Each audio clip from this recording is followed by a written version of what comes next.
based in Cape Town. Let's bring it to Johannesburg now. South Africans have been warned to take social distancing and containment measures announced by government very seriously. A team of physicists, computer scientists and engineers at the University of Witwatersrand have found that once localized infections hit 100, infection numbers could explode. They're predicting that in just 40 days, 1 million people could be infected. Prof Mellado is a physics professor at the university and joins us now to explain this in a bit more detail. Prof, thanks very much for your time. Welcome to Newzroom Afrika. Thanks for having me here. The numbers themselves are quite scary, to say the very least. I mean, give us a sense of what went into the study and what you're using to back some of these figures. Right. So for that to happen, it's better to introduce ourselves first. We are a team of scientists, as so correctly pointed out, made of a diverse pool, including engineers, computer scientists, and physicists. Most of our research happens in Geneva, Switzerland, at the European Laboratory, and most of it revolves around big data and artificial intelligence. So, if you wish, we are data scientists and are able to navigate through the complexities of large amounts of data and try to understand trends within that data. The virus problem can be viewed as a big data problem. Even though we lack the amount and diversity of data required for artificial intelligence, we can still apply big data techniques and analytical techniques. So what we have done in the past few weeks is to gather a lot of data from different countries that has allowed us to find general trends with some variations that are specific from country to country, and we have adapted those predictions to South Africa, taking into account factors such as density of population. And I guess the other question, I've seen other experts saying that it becomes increasingly more difficult to get the accurate number of infections as you get more cases, so to speak. How does that issue complicate, the study itself? Already there's speculation that, in fact, South Africa, as it stands, has a whole lot more than just the 274 cases we now know of. What kind of considerations is the study giving to that kind of understanding? Well, the actual number of people that are infected is difficult to assess, as you have correctly pointed out, and this is not just a South African problem, it's a global problem.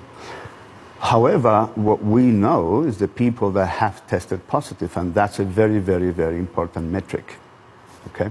And when you deal with a data problem, you start understanding correlations and underlie various parameters, being the number of people that have been tested, and among those that have tested positive, a very important number. So based on that parameter, on that metric, we are able to assess that if there's no containment or containment measures are not effective, the growth of the number of people exposed to the virus will grow exponentially. And that's something that has happened elsewhere. We have studied factors such as population density and the specifics of population density in South Africa compared to other areas that have undergone the spread of the virus and have arrived at certain conclusions. Now, any conclusion, any number that a scientist will give you has an error, has an uncertainty, and we have estimated that uncertainty. And what does that certainty stand at for South Africa? And help us understand this in layman's terms. I know in statistics there's talks of a confidence interval, which might mean nothing to anybody who doesn't have any kind of familiarity with these kind of figures, or terms rather.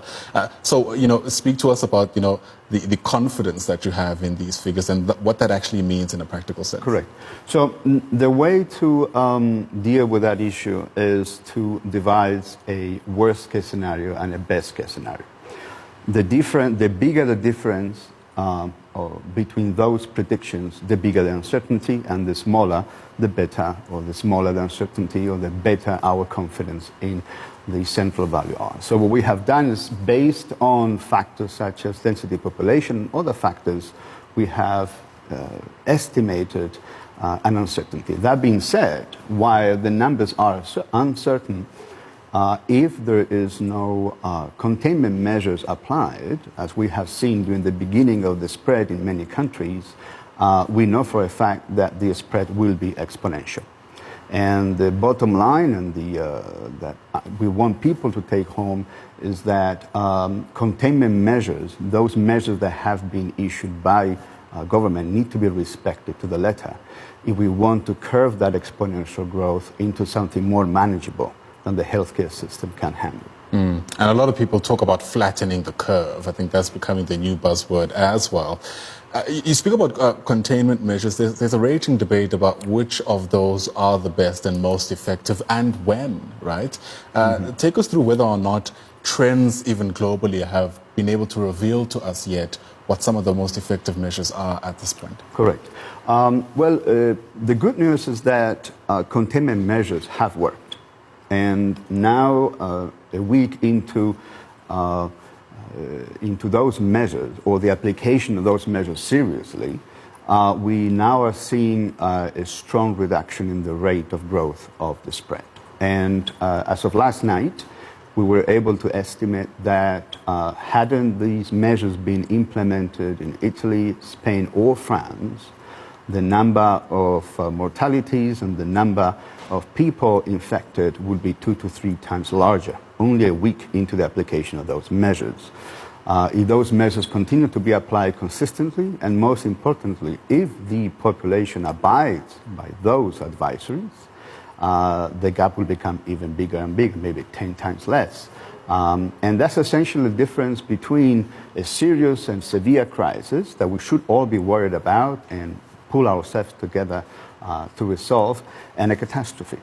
Therefore, we as scientists are calling on the population to follow the advisory of government to the letter.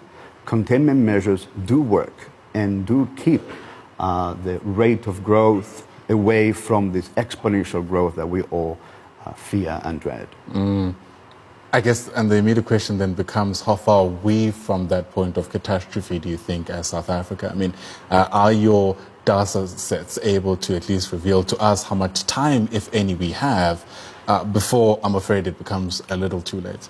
All right, so the good news for South Africa is that the government has been proactive in issuing those measures before there is massive spread. Currently, we are below 300. The important number is not just that 300, but how many of those have contracted the disease locally. That's the most important figure. We're still below 100 there. So we haven't yet reached that exponential growth that we are all afraid of.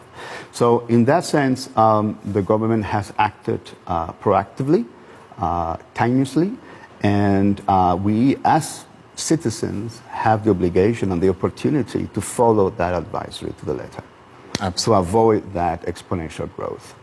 Absolutely. All right, we'll wait to see what else the president has to say later today. Absolutely. Of course, everybody sort of waiting with bated breath for that announcement. Thanks very much for your time and helping us understand what the world of science has to say about all of this. That, of course, is Prof Mellado, who's a physics professor at Wits University, discussing scenario planning